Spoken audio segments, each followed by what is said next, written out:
请合掌。我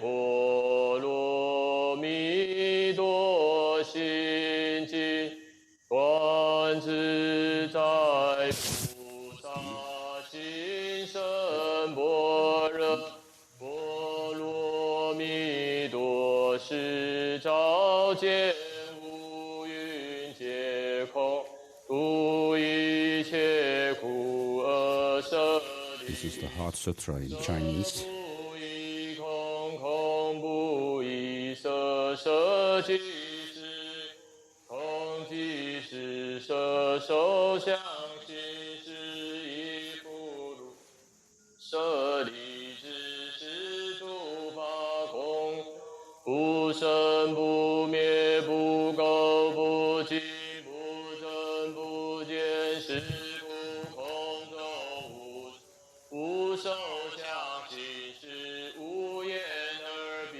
舌身意，无色声香味触，无眼界乃至无意识界，无明亦无明尽，乃至无老亦无老死尽，无苦集灭道，无智亦无得，亦无所得故，菩提萨依般若波罗蜜多故，心无挂，无挂故，无有空，远离颠倒梦想，究竟涅槃三世诸。依般若波罗蜜多故，得阿耨多罗三藐故知般若波罗蜜多是大神咒，是大明咒，是无上，是无等等咒，能除一切苦，真实不。故说般若波罗蜜多咒，即说咒曰：揭谛揭波罗揭谛波罗僧揭谛菩提萨婆诃。愿消三藏诸烦恼，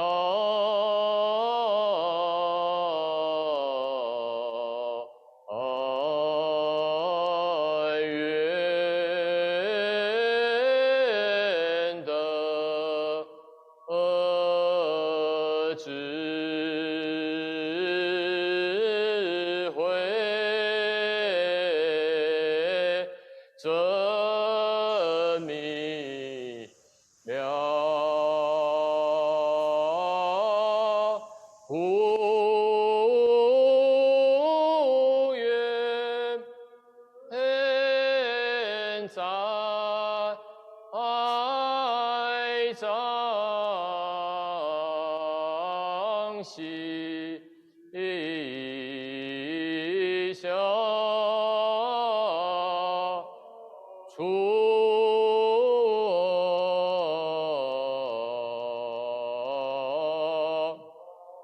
是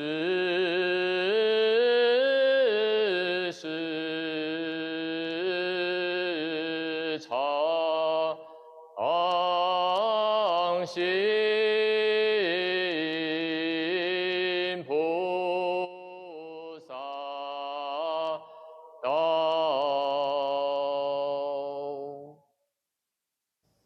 大众请合掌，请向尊者行三问讯：一问讯，再问讯，三问讯。 Making prostration 3 times to His Holiness, the Dalai Lama.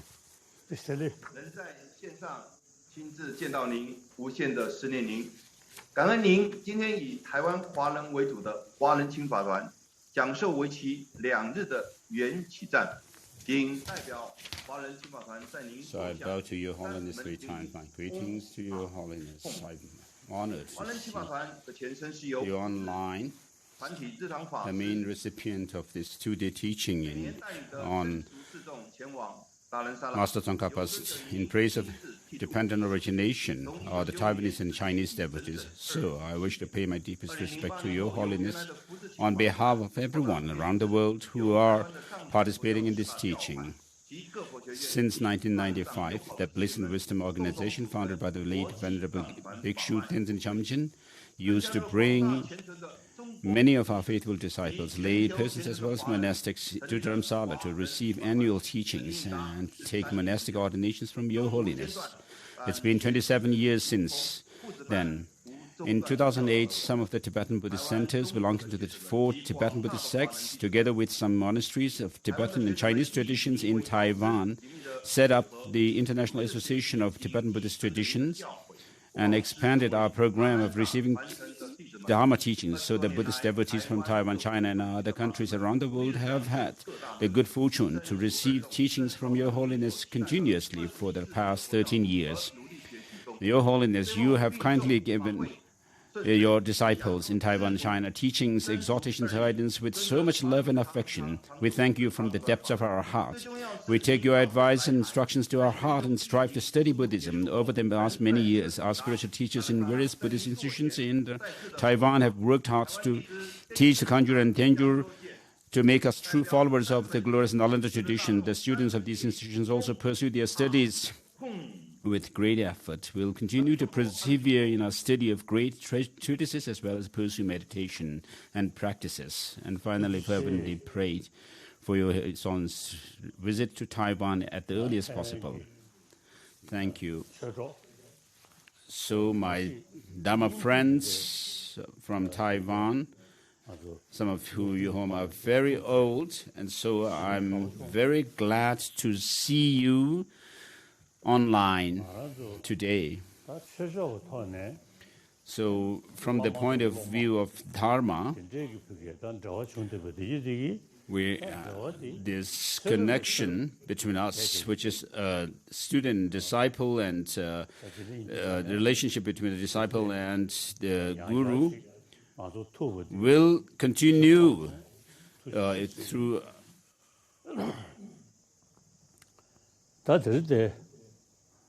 in the future lifetimes as well. So today we are going to have a teaching on Tsongkhapa's in praise of dependent origination. So before starting the text, I would like to give a general introductory teaching.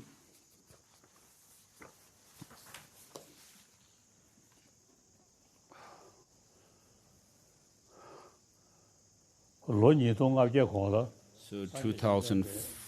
over 2,500 years ago, the Buddha Shakyamuni came to India, and when at that time he came in order to give teaching, but not just to show miracles. Of course, through miracles also he could have also performed enlightened deeds for others, but mainly he didn't do that, but he gave teachings to us. In Buddhism we say you are your own master. So what kind of experiences, pleasant or unpleasant, pain or pleasure, we would experience in the future depends on ourselves. And therefore, the Buddha said, you are your own master. And so, the Buddha taught us to discipline our mind, control our mind.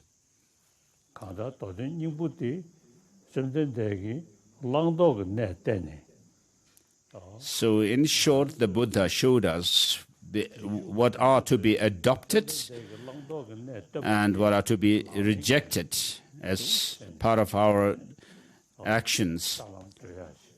And through this practice of adoption of the good practices and rejection of the bad ones, we should pass through the paths and grounds.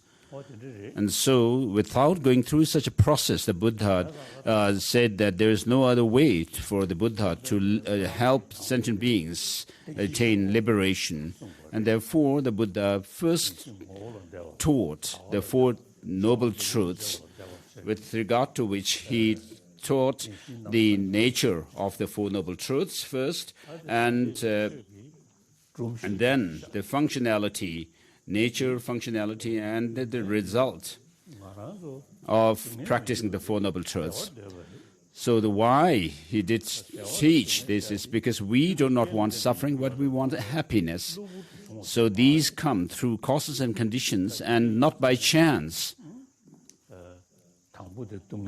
And therefore, the Buddha said, no suffering, with regard to which there are three: the suffering of suffering, suffering of change, and the pervasive existential conditioning suffering. And so there are these many different kinds of suffering. And therefore, we must know what suffering is, the Buddha said, in order for us to be free from suffering. We need to understand what suffering is and what constitutes it. Since the suffering does not come about without any causes and conditions, and the suffering does not come to us from some external causes and conditions as well. So, because suffering comes from our unruly mind, undisciplined, this untamed mind, through which we create karma, and that gives rise to the experience of pain and pleasure. And so, the Buddha has taught that of the origin of suffering, which constitutes karma and delusions. So, though we wish to have happiness, the Buddha taught us that we need to look for the causes of happiness and apply them or practice them in order to have happiness. The most important question here is whether it's possible to overcome, to be liberated or free from all suffering completely, forever or not. So with regard to this, the Buddha taught the third noble truth, which is the true cessation, where he says this true cessation must be actualized. And so this is a unique feature of the teaching of the Buddha. So if true cessation is not there, if it does not exist, then the rest of the teachings would just be to pass time, our time. Then we would just have to resort to praying to the Buddha alone. But because the true cessation exists, what this means is that it's possible for us to overcome suffering and its origin. And Nagarjuna's Mula Madhyamaka Karika says, by eliminating karma and delusions, there is liberation. Karma and delusions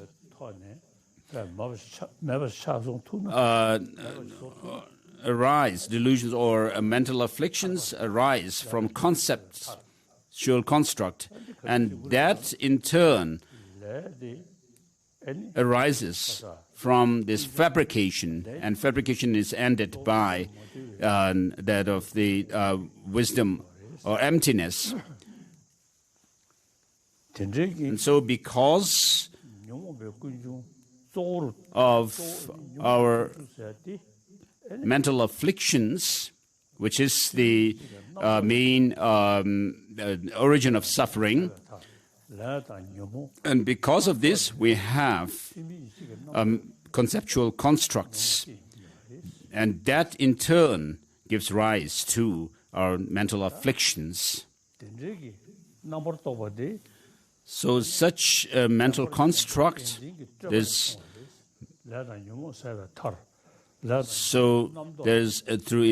by eliminating karma and mental afflictions, there is liberation, and karma and mental afflictions arise from conceptual construct,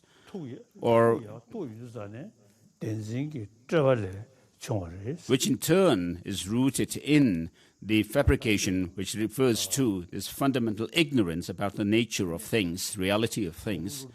So Master Nagarjuna has said this verse, and this fabrication or elaboration is ended by emptiness. So this verse regarding the final line, Kuno Lama Rinpoche has said that in the Sanskrit version, this line, the fourth line, can be interpreted in terms of an instrumental case,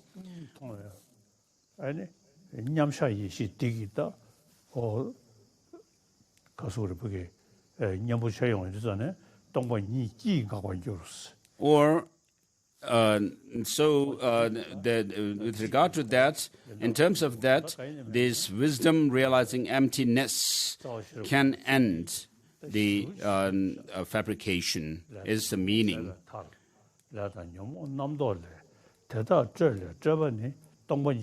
So the same verse is recited. So what is emptiness now? Master Nagarjuna says, what is dependently arisen is said to be empty, and that is in turn said to be designated, and that is empty, middle way. There is nothing which is not dependently originated. Therefore, there is nothing which is not emptiness. And so the Master Nagarjuna summarizes into these verses. So one of the clearest explication for Master Nagarjuna's Mula Madhyamaka Karika is Master Chandrakirti. He's his Madhyamaka Avatara, entering the middle way. So I also recite these lines from Master Chandrakirti's at the end of chapter 6, verses, third last verse, 224 to 25, which says, thus illuminated by the rays of wisdom's light, the Bodhisattva sees as clearly as gooseberry on his open palm that the three realms in their entirety are unborn from their very start, and through the force of a conventional truth, he journeys to cessation. And then the final verse of this sixth chapter. And with regard to overcoming our grasping at some true existence in things, to counter that, Master Chandrakirti in his Madhyamaka Avatara, entering the middle way, says, so with regard to these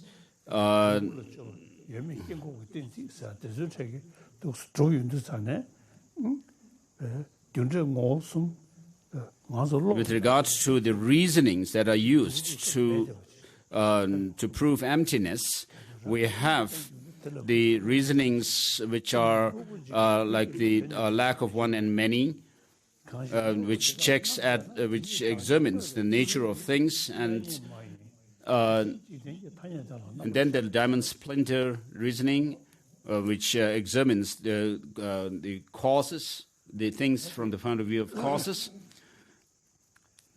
and so forth. And so Master Chandrakirti's sixth chapter of Madhyamaka Avatara, which says, if the intrinsic characteristics of things were to arise dependently, things would come to be destroyed by denying it and so forth.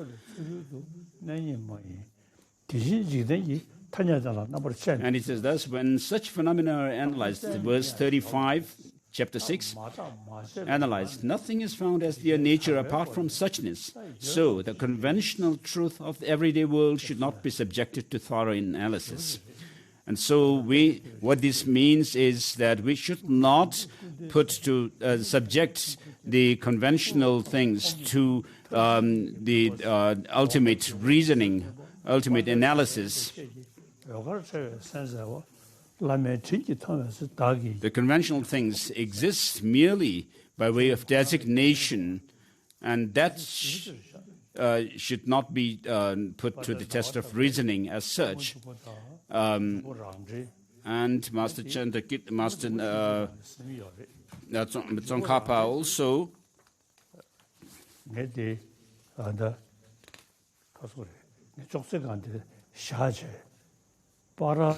says, so with regards to the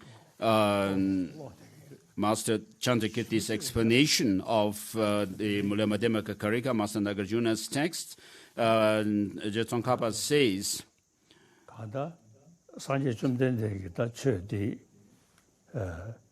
the night lily grove of Nagarjuna's treatise, Nagarjuna, whom you prophesied would unravel your unexalted vehicle as it is. And then the next verse was verses 49 and 50 and 51. So for me, I also have some hope of reaching the true cessation based on my understanding of this true cessation and the true path that were taught by the Buddha. And so when you apply the teaching within yourself, integrate it within yourself, then you can feel that it is possible to overcome your mental afflictions and negativities. In order to reach that, you need to practice the true path. And within the true path, there are the three trainings of morality, concentration, and wisdom. So based on morality, we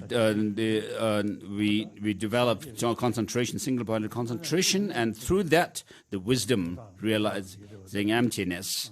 And so we need to understand this process of how we should go about with the practice of the Dharma through study.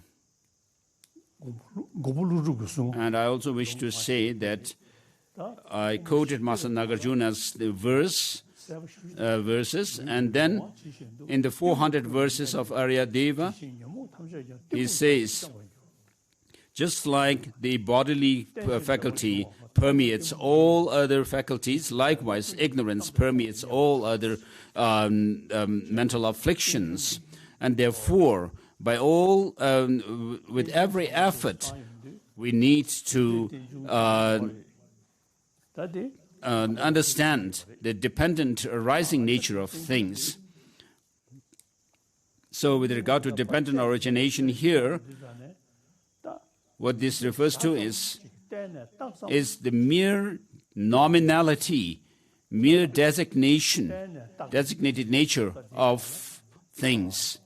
And so this means dependent designation by dependent origination, or by dependence.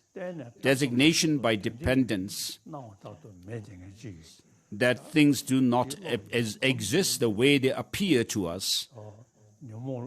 So when you familiarize your mind with this understanding, it really counters your mental afflictions.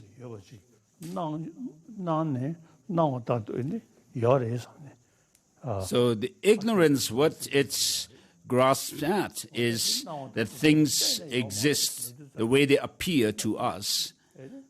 And that is the grasping at true existence. And this is countered countered when you understand that things do not exist the way they appear to you.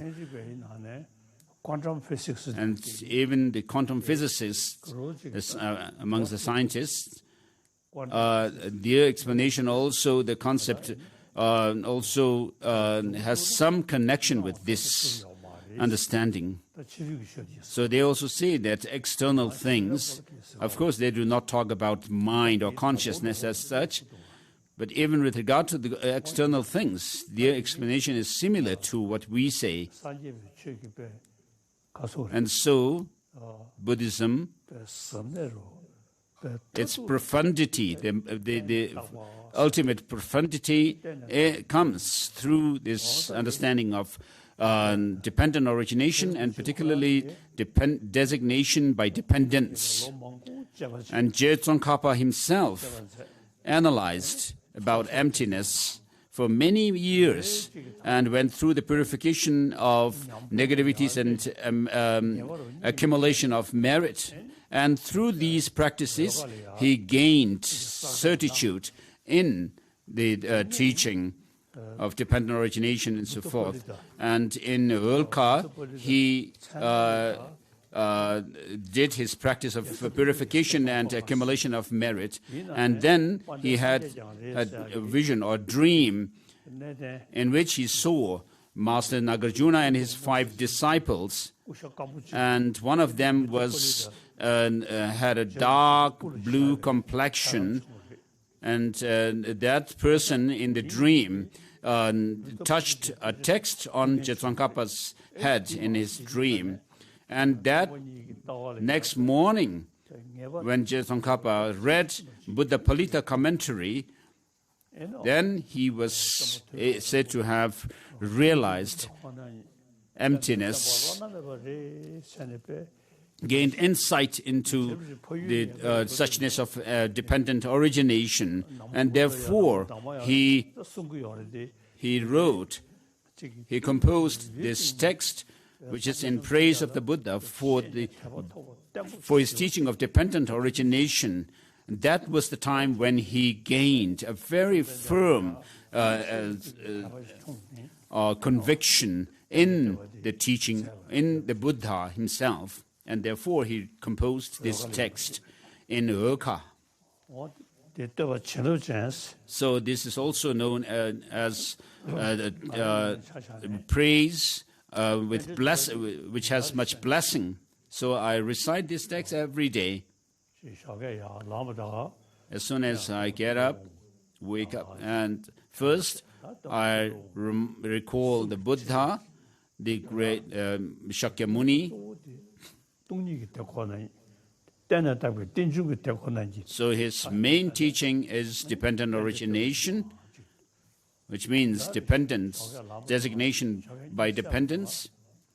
And so as soon as I wake up, I generate bodhicitta first, and the aspiring bodhicitta, and then I recite this text and reflect on emptiness, the view of emptiness. And so in this way, it's very helpful to combine both the method or skillful means and wisdom. So as Master Nagarjuna's Mulamadhyamaka Karika made it very clear in the verse that I quoted, this ignorance is the root of all our shortcomings. And when you are able to understand that what this ignorance, the fundamental ignorance, grasps at is not true.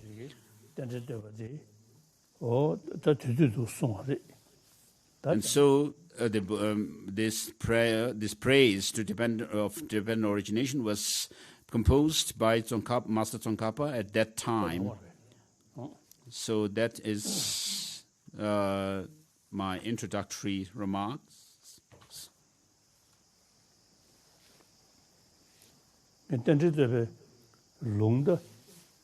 So the transmission of this text I received from Jabje Chijang Rinpoche, my late junior tutor, because I received the transmission of the entire collected works of Master Tsongkhapa from him.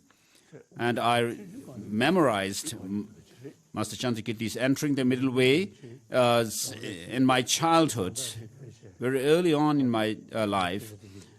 And I used to memorize parts of it, and then every day, whatever I have memorized, I used to recite them in front of my late senior tutor, Jabje Ling Rinpoche. And sometimes I felt rather annoyed, or frustrated.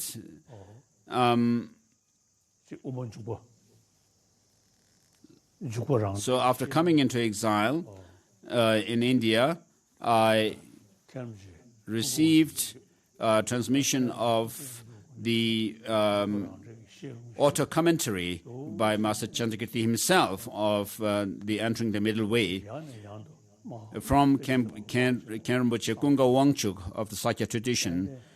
And so, having received these transmissions, I read these texts every day, and it really helps me. So, it begins with Namo Guru Manju Goshaya, homage to Manju Goshaya, Guru Manju Goshaya. So first, the text gives the salutation verses from Master Nagarjuna's Mula Madhyamaka Karika, fundamental wisdom verses of the Middle Way. And so, here what it says is that there is the arising and cessation of the things mentioned, and then that is from the point of view of nature, and from the point of view of time.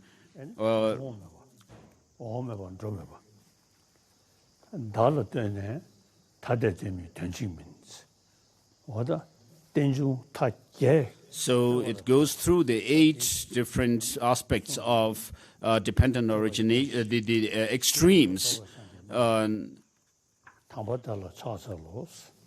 So this is homage from to the Buddha for teaching dependent origination, free from the 8 extremes. And now, to begin with the text, he who speaks on the basis of seeing, this makes him a knower and teacher unexcelled.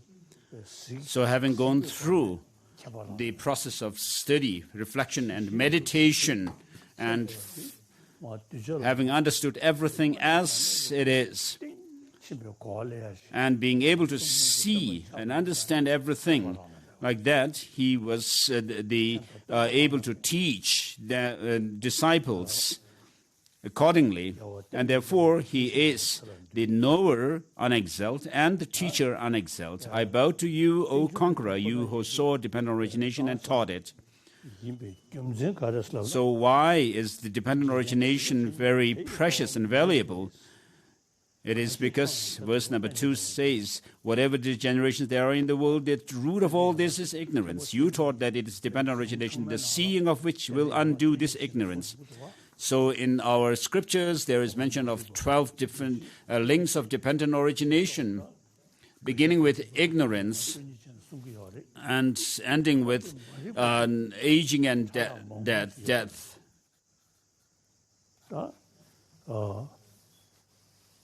And so with regard to ignorance also, there are degrees of subtlety. For example, the Sotantikas and Vaibhashikas do explain about ignorance, but they are a coarse understanding of ignorance. But the subtle ignorance is this ignorance which grasps at how the appearance of things, grasps at how the things appear to us. And so, having seen dependent origination and having understood it, he taught this dependent origination to the disciples. And whatever degeneration there are in the world, all are rooted in ignorance. And you taught dependent origination to the seeing of which undoes under the ignorance. So when we talk about dependent arising, of course it is also asserted by the realists and others. But the subtlest dependent origination is the mere nominality and mere designated nature of things. So whatever there is, nothing can be pinpointed as being this or that when you search for their identity. But they exist by way of dependence alone.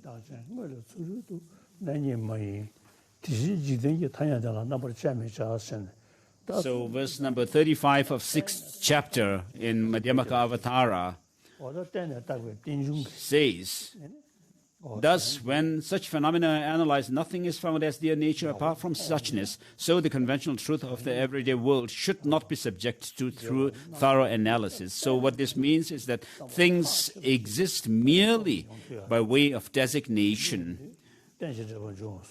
And so apart from that, nothing can be understood as being this or that when you search for their identity.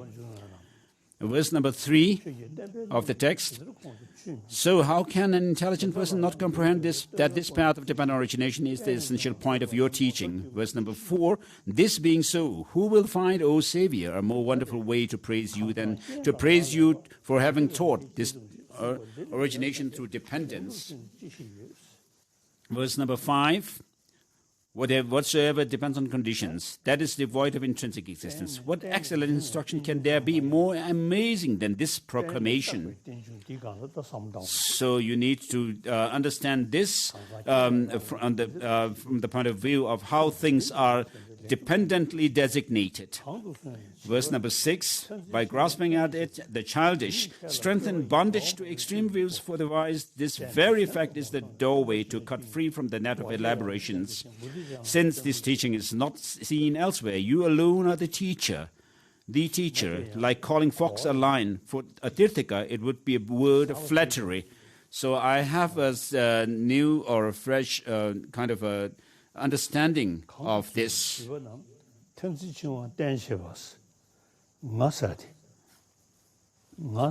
So when you refer this to me, I or me, of course, we have this instinctive notion of me, my body, and so forth, my body, speech, and mind. Of course, you have this notion that there's my body, speech, and mind. Of course, there is an I there, or me there. But when you actually look for that I or me, nothing whatever can be found to be that. And therefore, as Master Nagarjuna says in his Ratnavali, the precious garland, a person is neither the earth and so forth, and down to he goes through till that of consciousness. What else is a person then? And so when you analyze in this way, nothing whatever can be found to be yourself, this me that you have the notion of. But apart from this, the aggregates, you are merely designated. So verse number 6 again. So, by grasping at it, the childish strengthen bondage. So referring this to yourself, as I already quoted from the 400 verses, since we have this idea of an I, therefore, on the basis of that, we have my friends and those who are on my side and those who are on the other side and so forth. So strengthen bondage of extreme views. So this sense of an I that you have when you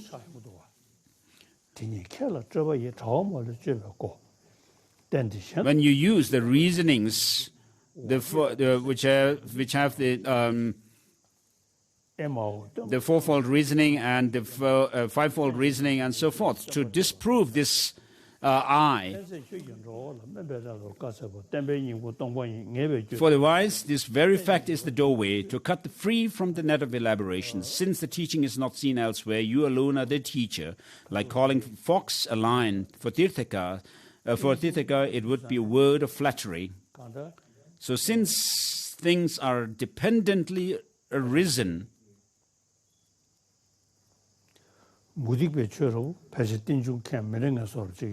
so for those of the non-Buddhists, dependent origination as such is not asserted by them.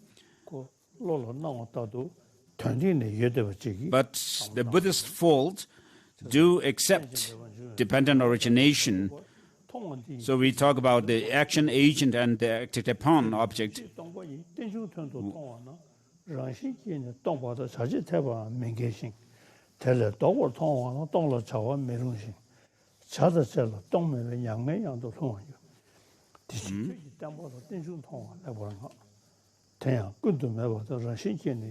So verse number 8, 9, and 10, 11, 12.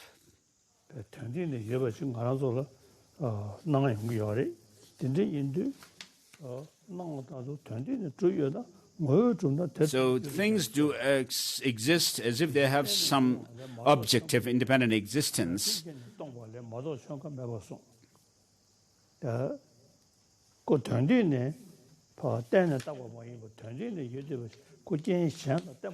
So if things were to exist without depending on other factors,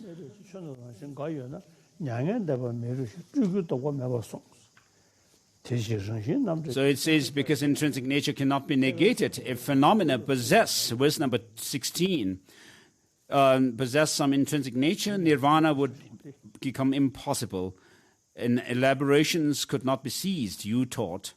And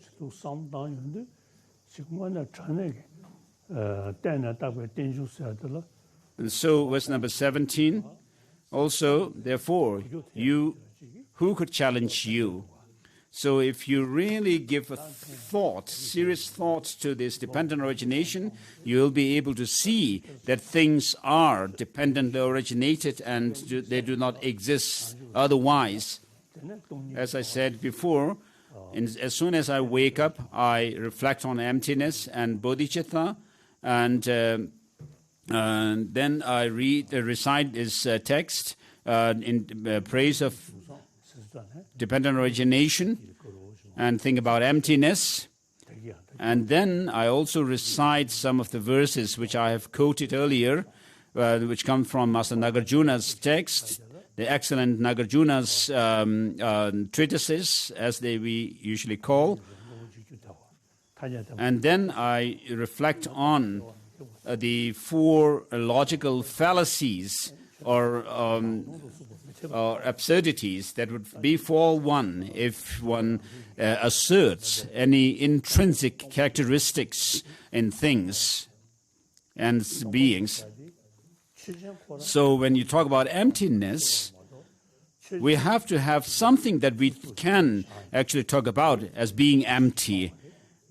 Without something as an object, we cannot talk about the emptiness of it as the sutra says, that the form is itself empty and is not made empty by emptiness.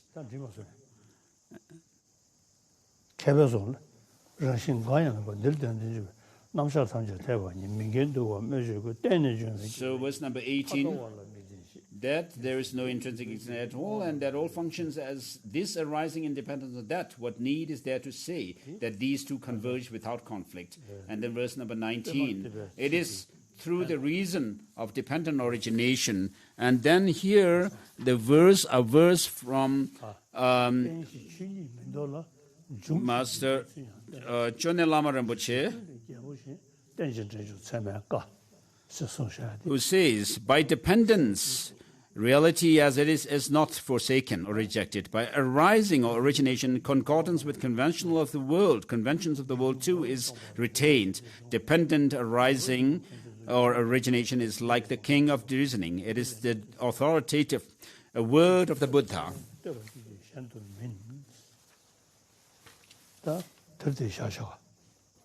So verse number 21 done. So what is more amazing than this? What is more marvelous than this? If one praises you in this manner, this is real praise, otherwise not. 第一个问题，请福智比丘尼僧团提问。Question number 1, please. 请问当初宗大师证证空性时，为何是礼赞？ So it is said that Tsongkhapa composed this praise for dependent origination when he achieved realization of emptiness. Why did he not compose praise of emptiness instead? Of course, emptiness or selflessness is something which all Buddhist philosophical schools assert. But the dependent origination in terms of how things are merely designated, that sense is the subtle, very subtle understanding of dependent arising. So mere nominality and mere dependent designation, when we reflect on that or consider this, it directly counters our grasping at some true existence and objectivity of things. So of course we can talk about dependent origination in terms of causality, and selflessness is also explained by the Vaibhashikas and Sutrantikas.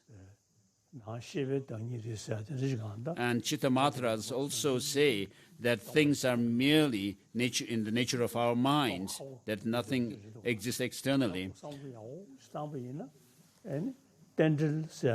So if you think deeply or closely, then you need to be able to gain an understanding of dependent origination in terms of how things are dependently designated. You need to be able to come to that understanding. Next, please. 第二个问题，请福智比丘僧团提问。Question number 2, please. 请你尊者，弟子的问题是，一定要在内心先建立。 Why is it necessary to establish the law of karma first and then develop the view of emptiness?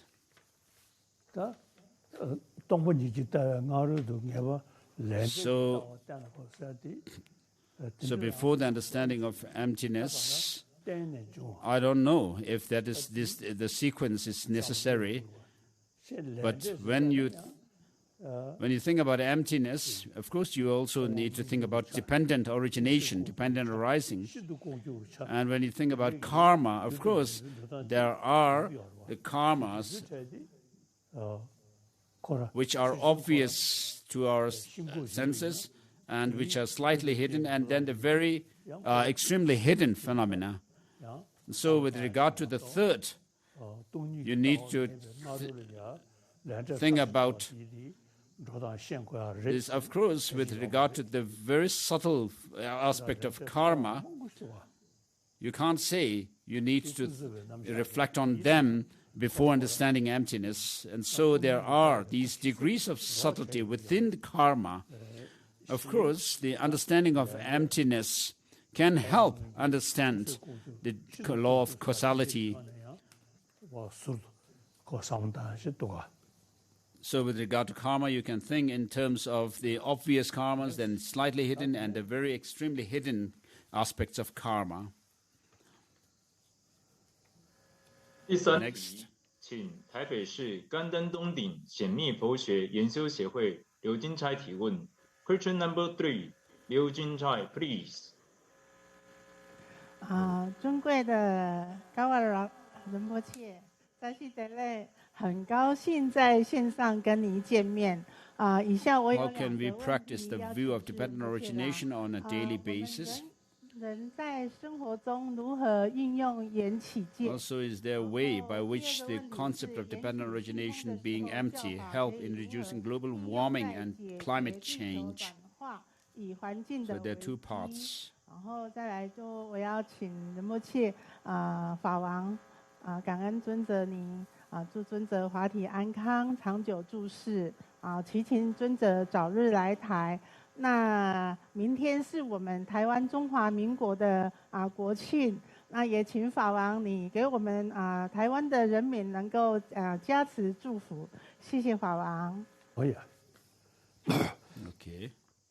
So as I've already said before, from my own experience, when I talk from my own experience, as soon as I wake up in the morning, of course I have the sense of an I, me. But when I look for that I, where it is,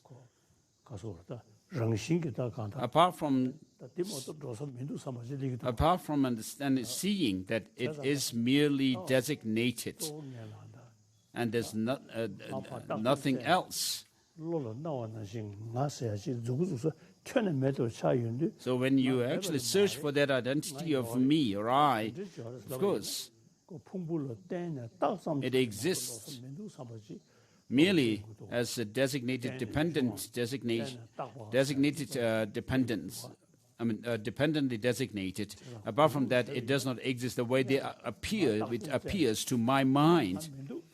First, you need to search for what is the designated I. What is that designated I? You need to search for that. And when you can't find it through your search, and then you will come to the understanding that the I does not exist apart from being designated. Though you cannot find it under this kind of analysis, yet it exists by way of designation. And then with regard to these understanding of dependent origination, helping reducing global warming and climate change, of course, it does not directly have that kind of a connection. So the global warming is, of course, becoming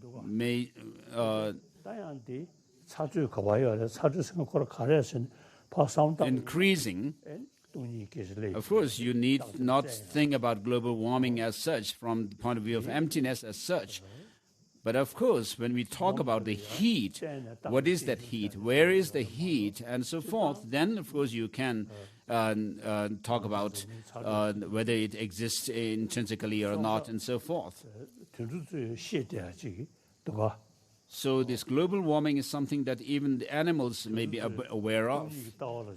So they do not have to think about emptiness and gaining understanding of emptiness and then reflect on global warming. They do not have to go through that process. So regarding the daily practice of dependent origination, I've already explained before. And as soon as you wake up, you just think, where am I? Who am I? And you cannot find when you search for your identity in this way. And therefore, you will come to the conclusion by default that I exist merely by way of designation. And then global warming and environment in general, of course, has to be understood from on the conventional level.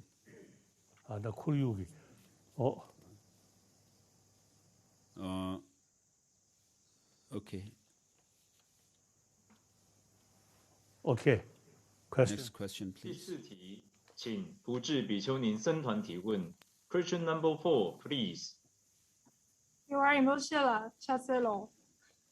成立缘起的正因有非常多。 Why is dependent origination called the king of reasoning for establishing selflessness?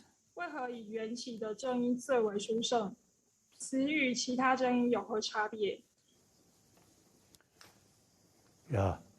Any 다음에 주식을 So to prove selflessness, there are others reasonings like the reasoning of lack of one and many. So through this kind of analysis, or reasoning, you don't gain understanding of how things are dependently originated or arisen or designated. But when you think about dependent origination, as John Lama Rinpoche has said, dependence does not reject reality, and arising or origination maintains that of the concordance with convention of the world. And so, in this way, the dependent origination is, the reasoning of dependent origination is said to dispel both the extremes of permanence and nihilism at once. But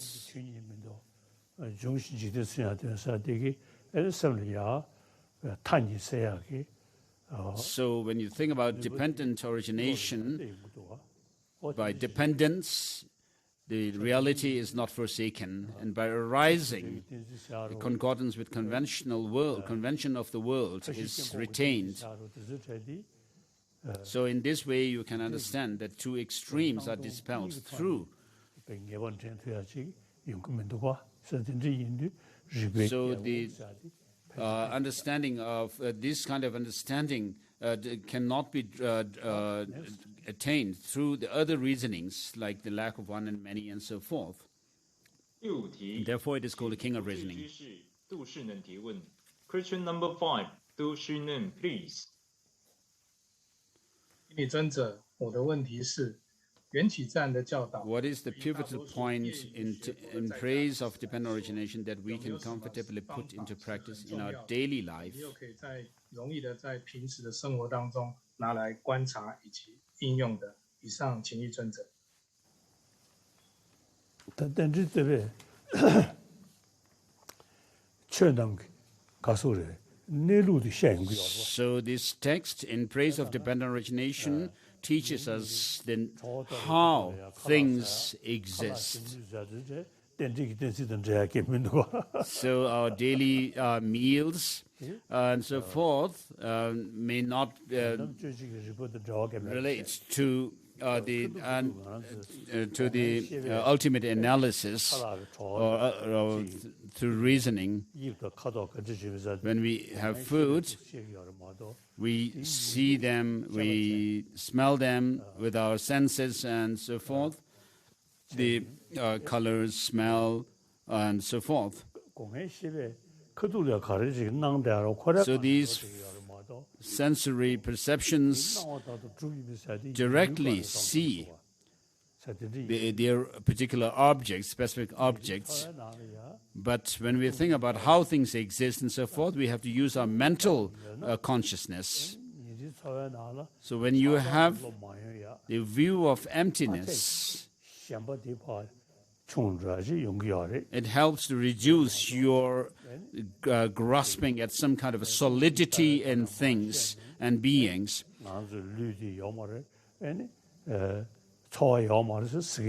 So when we say things are empty, it does not mean that this body does not exist and so forth. But your question... So with regard to your question, of course, emptiness helps you to counter this grasping at some solidity and intrinsic existence in things.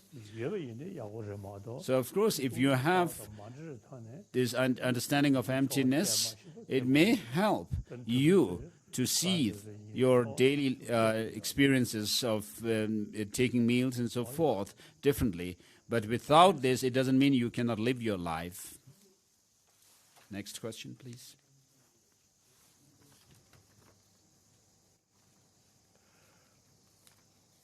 第六题，请达赖喇嘛基金会佛学班赖玉文提问。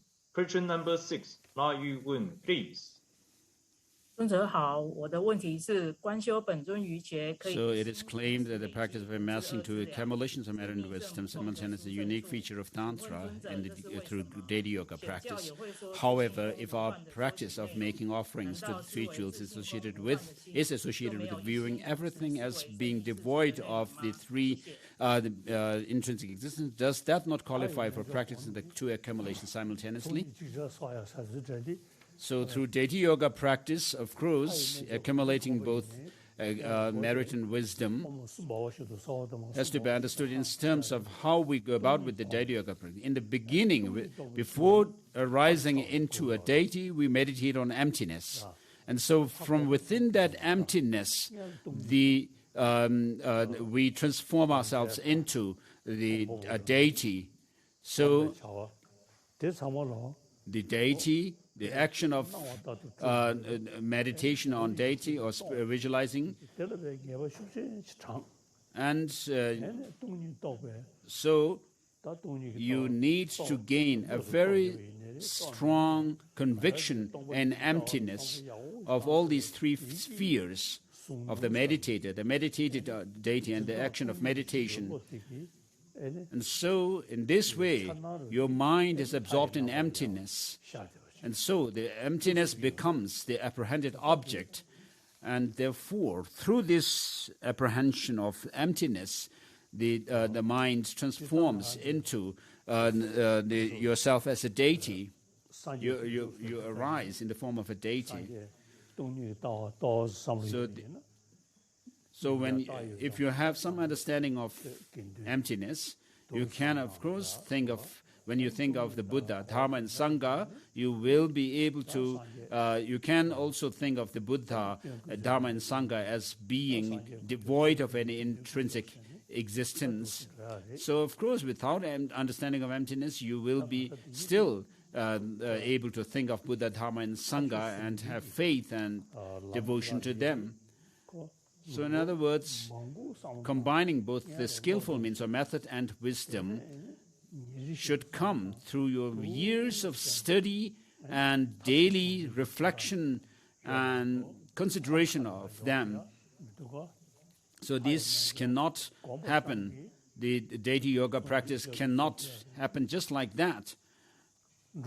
So, when we talk about accumulating merit and wisdom through deity yoga practice, so first you meditate on emptiness, and then from within that meditation on emptiness, you arise yourself into a deity. So, just some kind of a superficial understanding of what this means cannot help. But you need really to familiarize your mind with this deity yoga practice. So when you say Om Swabhava Shuddha Sarvadharma Swabhava Shuddha Hang, you need to meditate on emptiness. And then within that absorption in emptiness, from within that state of absorption in emptiness, you arise, that this perceived, apprehended object arises into that of the Buddha, the deity that you meditate on. And then, with regard to emptiness, there is the emptiness of objects, objective things, and then the subjective mind.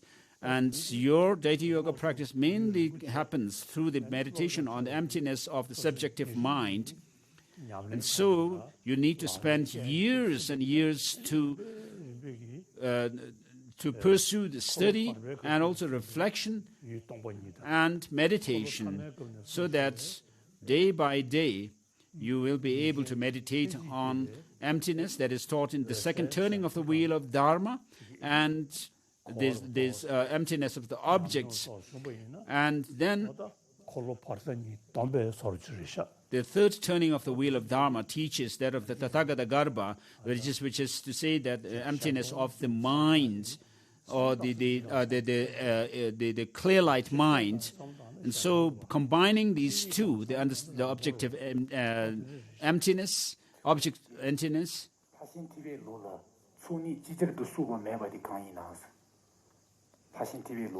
Yangde Rinpoche clarifies the question where he says in the perfection vehicle, why is it not possible to accumulate both the wisdom and the merit simultaneously? So in the Sutrayana, of course, the perfection vehicle, of course, we do take refuge in the Buddha, Dharma, and Sangha. So if you have some understanding of emptiness, the Buddha, Dharma, and Sangha, you may be able to reflect on the illusory nature of Buddha, Dharma, and Sangha, and you will be able to make your prostrations and offerings and so forth within that understanding, experience. But when you do the practices of going around temples or doing prostrations without emptiness, understanding of emptiness, there's nothing much you can do. Those who practice Tantra, we do recite this mantra, Om Swabhava Shuddha Sarvadhamma Swabhava Shuddha Hang, hundreds of thousands of times, but it doesn't really make much change in us. 第7题，请普智比丘尼僧团提问。Question number 7, please. 顶礼尊者，请问如何用大心的 How can we combine the practice associated in praise of dependent origination and awakening mind or bodhicitta on a daily basis? As I already said before,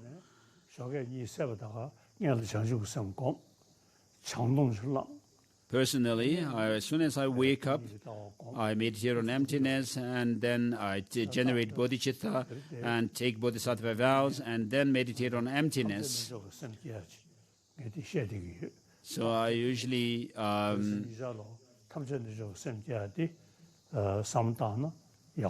so I wish to talk about the all-encompassing yoga mind. So first, all happiness in the world comes from wishing others to be happy. All suffering comes from wishing oneself alone to be happy. What need is there to say more? Look at the difference between the Buddhas and the childish. And also Master Chandideva says, which intelligent or sensible person will feel discouraged to ride the horse of bodhicitta, which leads one from blissful state to blissful state without despair. So I do reflect on these. And then, with regard to taking refuge, the Buddha is the object of refuge, and then you are the one who take refuge, and then you go through the action of taking refuge in the Buddha. So, how to combine these texts in praise of dependent origination and awakening mind. I will go through the yoga of all-encompassing yoga mind.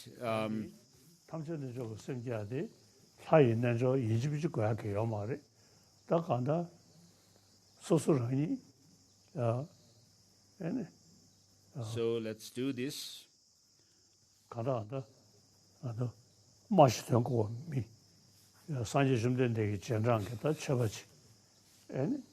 So as a human being,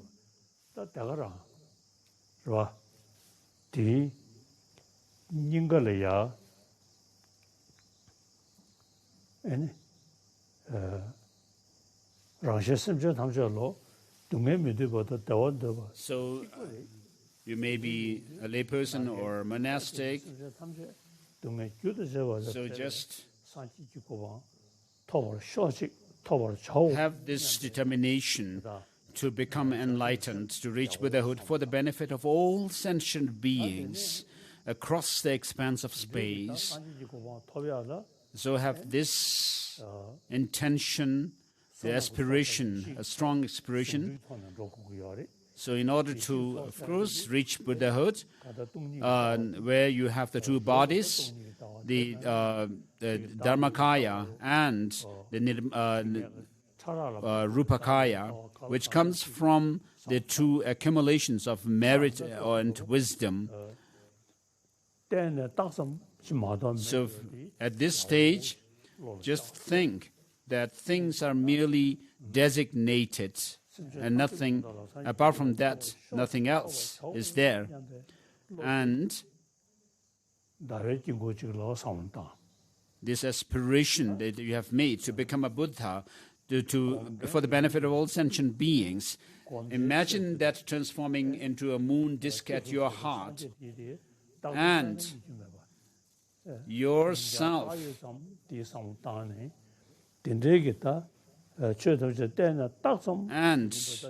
yourself who take refuge and so forth, who aspire to enlightenment and the Buddhahood and so forth, are merely designated but do not exist objectively, independently, which is how the things appear to us. And so imagine that this understanding of emptiness transforms into a Vajra standing on this.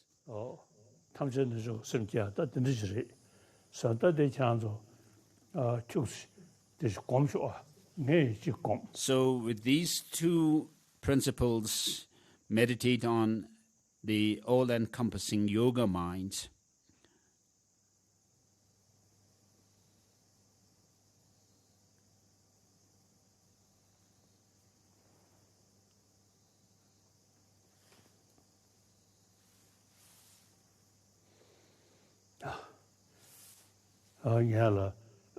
So first, this bodhicitta, which is incredible and amazing, as we say, fulfill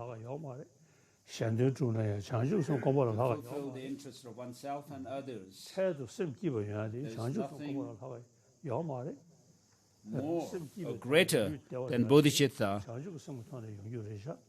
to achieve one's goal and to fulfill others' interest for your health as well. There's nothing greater than what bodhicitta could do to help in your health. And so masters of the Kadampa tradition in the past have said it helps to purify your negativities and also to accumulate merit by itself. And so this bodhicitta transforms into a moon disk at your heart, and then meditate on emptiness as it is taught in the praise for dependent origination, that things are merely designated by dependence and nothing. Apart from that, things do not have any independent objective existence, and therefore they lack any intrinsic or independent existence. And so that understanding of emptiness now transforms into the Vajra, a white, five-spoked Vajra at your heart, standing on this moon disk. And so these two principles of bodhicitta and the wisdom of emptiness are your main practices on a daily basis. And so this mind and the Vajra, the moon and the Vajra mind at your heart are established at your heart. And please repeat this: Om Sarva Yoga Citta Upatayami. Om Sarva Yoga Citta Upatayami. So the two principles of bodhicitta and the wisdom of emptiness in the form of moon and the Vajra are stabilized at your heart.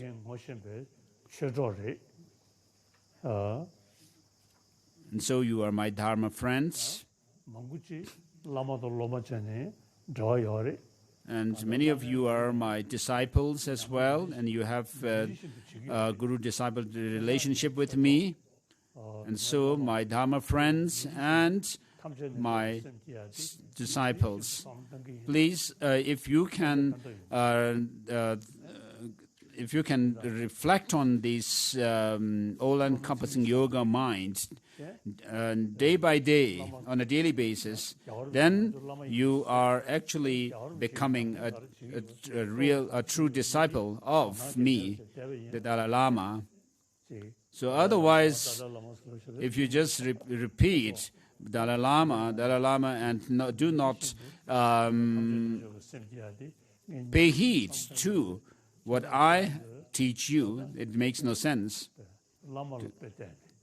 So taking your Lama as your role model, just like we take the Buddha as our role model, and I personally take also Master Nagarjuna, Chandrakirti, and Tsongkhapa as my role models. So, likewise, you could also take me as your role models, and as students of His Holiness the Dalai Lama, you should make this determination that you will practice these two as best as you can, just like your teacher, Master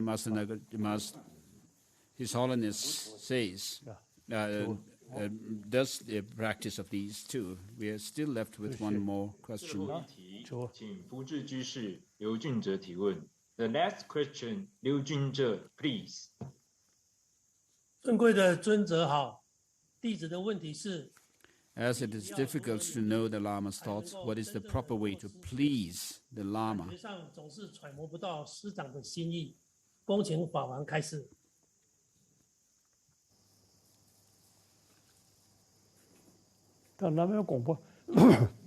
So the thought or the intention of the Lama, as I said, I've already said it,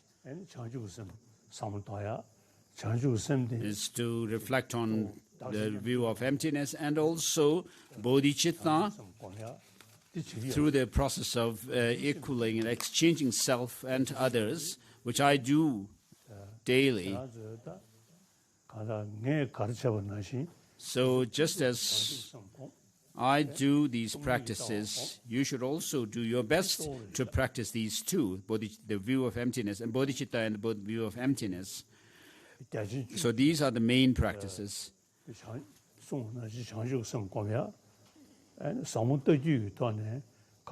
the extensive lineage from which comes that of the practice of bodhicitta, and then the profound view lineage from which the understanding of or the teaching of emptiness comes to us.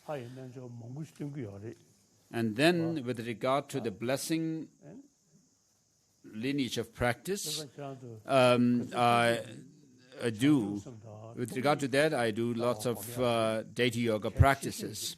So the most important practices are these two, the bodhicitta and the view of emptiness. These are the main practices of the Dalai Lama. And so if you also can make this your main practice, you would become a true disciple of the Dalai Lama. So, to become a disciple of the Dalai Lama, you should also remain happily, smiling, and not like wrathful, not to have this kind of a fierce look like those of the wrathful deities. So just as we would practice the bodhicitta and the view of emptiness, you should remain smiling and cheerful. So, see you again. 我们会议良多，期待明天的学习。我们明天见。Thank you for your holiness, profound enlightenment. We have benefited a lot. We took forward to learning tomorrow. Have a nice day. See you tomorrow. Goodbye.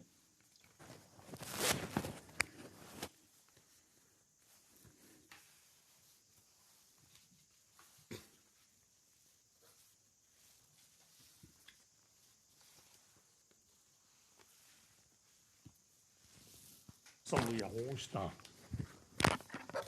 Oh. 더 상로 그저 투두 상 담을 되기. So he's not saying something. So I think